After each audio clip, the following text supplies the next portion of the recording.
am in full fall cooking mode and I'm totally in the mood for baking with apples. Today I'm going to whip up some delicious Apple Cheesecake Crumb Bars when my daughter is at school. Then I'm going to take them off to some friends for a play date after school and we can all enjoy them. This recipe is so easy to make and I promise everyone will love it. You will be making these all fall long. They're even great for Thanksgiving or Christmas. Alright, let's get started.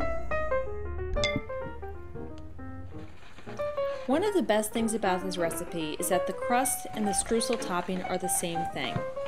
To make the topping and the crust, first add your flour, oats, and brown sugar to a food processor with a pinch of salt.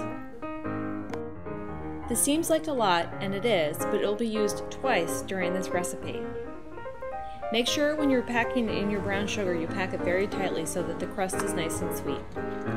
Then blitz everything together for about 30 seconds until a crumb forms.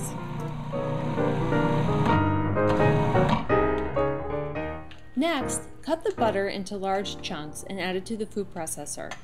You're going to blitz this into the dry ingredients and everything will bind together. Make sure while you're doing all this that the oven is preheating so that it's ready to go. Pulse the ingredients a few times until a soft crumb forms and it will hold shape when you squeeze it between your fingers. This is how you know it's ready. Pour about 2/3 of the crust mixture into a prepared baking pan. I usually just rub the pan with butter, paying close attention to the sides and corners. Pack it down with your hand until it's nice and firm, and be generous because there is a lot of topping.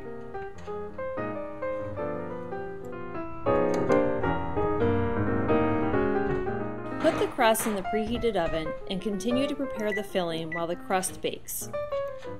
To prepare the filling, the first thing you do is cream the cream cheese. It should be room temperature already, but you want it especially smooth and fluffy.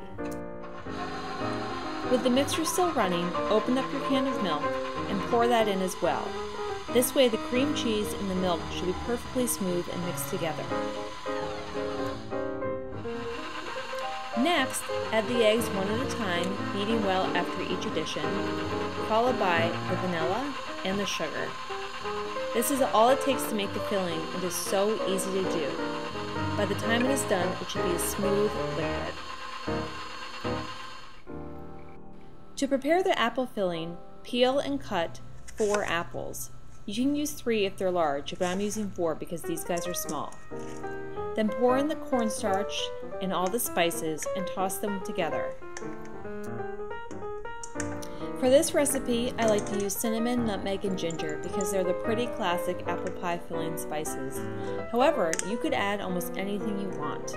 You could even try some diced candied ginger or some cloves if you'd rather have those flavors. To assemble the bars, pour the cream cheese filling over the cooled crust. It should come out nice and smooth and make sure it's evenly coating the crust. And make sure you do not waste anything, get every bit of liquid out of the mixing bowl.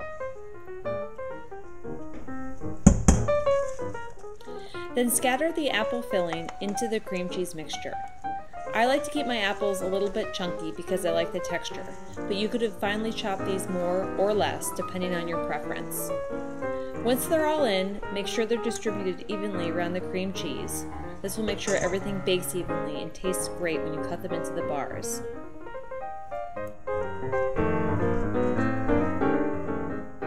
Finally, pour the rest of the streusel topping over the apples.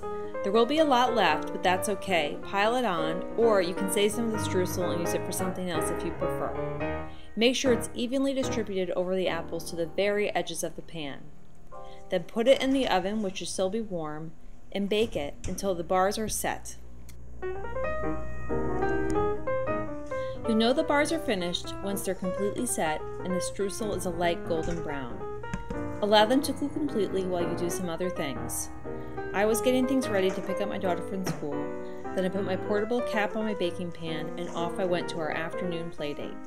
These were a delicious treat that everyone loved, and they're perfect for fall baking. I'm Kelsey the Naptime Chef.